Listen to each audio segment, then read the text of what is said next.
Well, it's no secret I'm expecting my first child in a few weeks, and I can't begin to tell you how many people comment on the things I eat and the kind of activities I do. I tell them I'm pregnant. I'm not sick.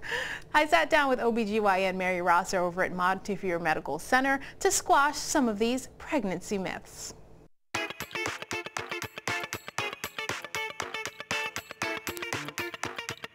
Before we get into some of those myths, fact is a healthy pregnancy begins with a healthy nutrition. We usually ask patients to follow the food pyramid that we always use even when you're not pregnant, and that includes healthy servings of grains, veggies, fruit, oils, dairy products, and beans. This leads us to myth number 1. Dig in. You're eating for 2.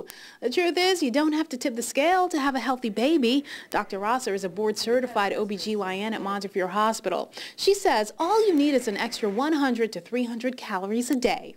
What is the healthiest amount of weight a woman should gain in general? In general, 25 to 35 pounds for most women. Now, however, this does depend on your pre-pregnancy weight. If you're overweight, you might want to gain only 15 to 20 pounds. So when you sit down at your first prenatal visit with your obstetrician, you can decide on a healthy weight gain for yourself. And when it comes to healthy eating, some may say throw away the bait and skip fish altogether. While it's a fact that mercury levels can affect brain development, Dr. Rosser says you don't have to eliminate fish completely from your diet. We do know that large fishes to avoid are shark, swordfish, mackerel, tilefish, and albacore tuna.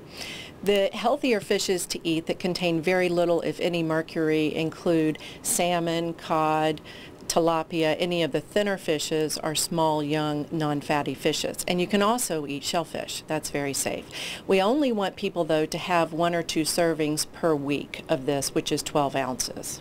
As with fish, you may have to cut the cheese. The doctor says that unpasteurized cheese products like fresh mozzarella can carry bacteria, which can be harmful to the unborn baby. And deli meats are no different.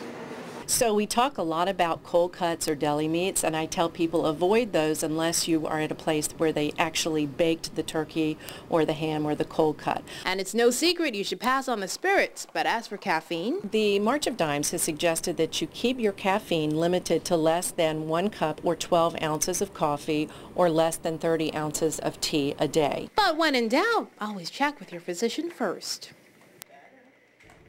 And just because you're pregnant, you don't have to skip out on your workouts. Coming up in part 2 of Pregnancy Myths, I get a lesson with a fitness trainer from Planet Fitness. We tackle easy exercise routines safe for pregnant women. That's coming up. Stay tuned.